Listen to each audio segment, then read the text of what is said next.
Hi guys, I'm Barney and thanks for stopping by. I have a new product to share with you guys.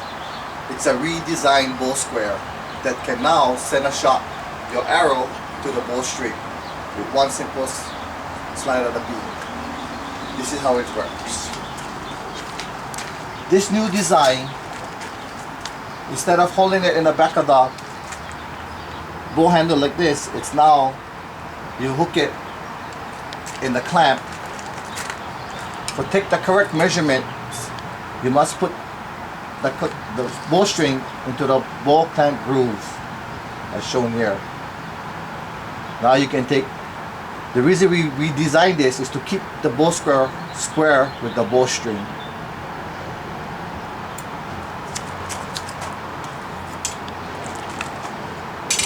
And for your knock point, you do the same thing also.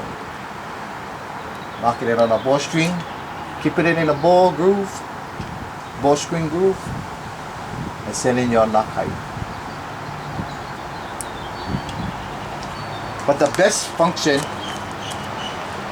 of this design is this bead. Let me show you how this bead works. The first thing you do is loosen up your arrow rest, so the arrow rest can slide in and out.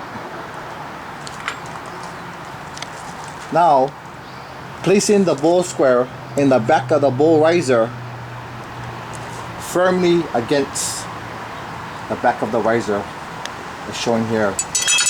The key thing is, zeroing on this, the key thing is the surface area. You can see them. This surface area is large. What that does, it helps stabilize the bow square so it doesn't go back and forth. If the bow square rises high with less surface, it has the tendency of rocking.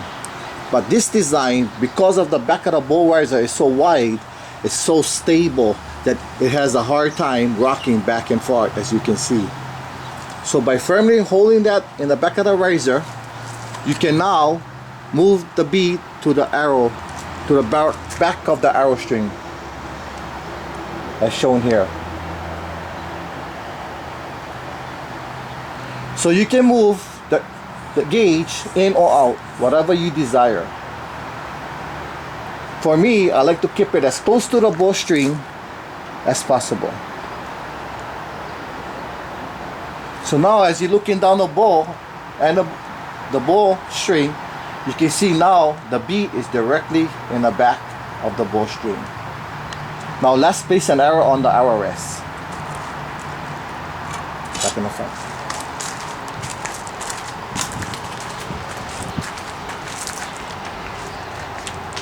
Placing the arrow on the arrow rest, you can now move the arrow to the bowstring. And this is how this works. So as soon as you get the center of your string, you turn it 190 degrees, again, and closer, facing the bow square firmly against the back of the riser, as shown here. So now you can look at the bead, show the bead. Zeroing on the bead this way along the arrow so that you can see. So now you can see the bead. The arrow is not in the center of the bead, but you simply just move the arrow rest in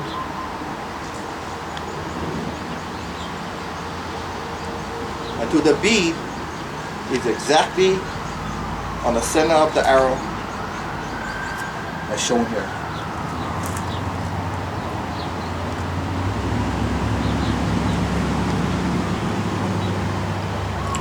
Zeroing on this side. So as you can see now, the arrow is directly under the bead. Come here. You can't. Come here. This side. As you can see here, now the arrow is directly right behind the bowstring so they can see it. No, over right there. Now you can see that the bead is directly above the arrow. Okay, go back in the front. So you can see me. So now your arrow is directly behind your bowstring. Now you just simply lock down the rest and now you are ready to tune your bow. This bow is not ready to hunt yet. It still has to be tuned. Let me show you another advantage of this bead. Because of arrow paradox, when your bow is tuned, so most of the time you're gonna notice that the arrow is not gonna be centered behind the arrow string. So when your bow is fully tuned and you're happy with the tune, you can come back, grab your square, and again, show me, placing it firmly against the back of the riser, as shown here, firmly in the back of the riser. Okay, the back shoulder bead. Come on this side. Now you can see the bead. The bow is tuned. Now you can see the bead. It is not behind. It is not. The arrow is not under the bead. So now your arrow is tuned, but it's not directly behind the bowstring. So you know, sometimes when you go out hunting and you bump your bow rest, and for some reason it starts shooting off. This is what I do with mines. Okay, go on the side. There we go. I slide my bead again until it's directly behind, directly above the arrow, as shown here. Come back up here. So now I slide the bead. Now it's directly again above the arrow, as shown here. Okay, go back in the front. So now your bow is perfectly tuned, and you notice that your arrow is a little off the side of the bowstring. So we lined up the bead to the arrow. So all it is this bead, shoot the bead, is actually a kisser button.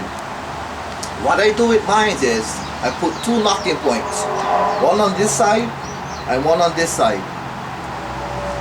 I score a line on either side of the bead, as shown here, and then I put the knock point on. Now the bead is locked. But you can use this, you can move it, because you have this mark on this bead, on the shaft, or on the square. Now you can use this, you can move this around if you want to line up any other bows.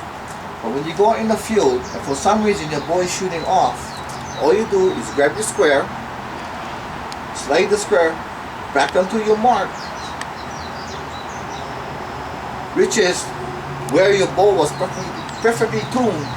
Now you can go back and place this in the back of the riser again and see if your arrow did move.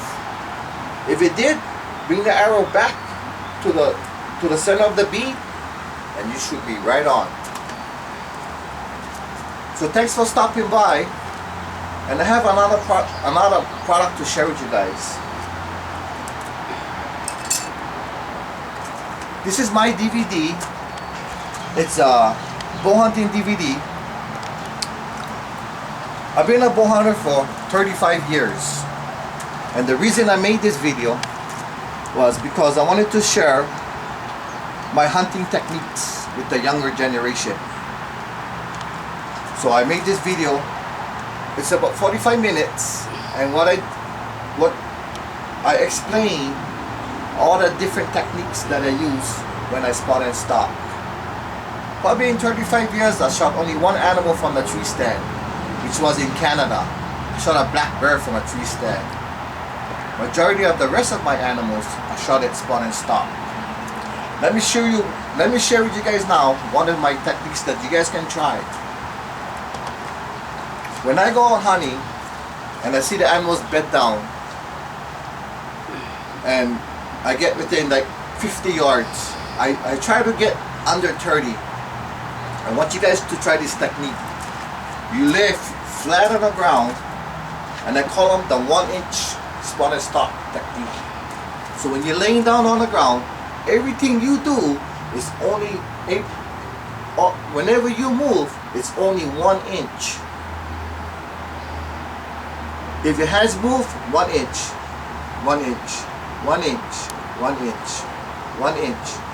By moving only 1 inch at a time, that will cut down two things that is very important when getting into close bow range.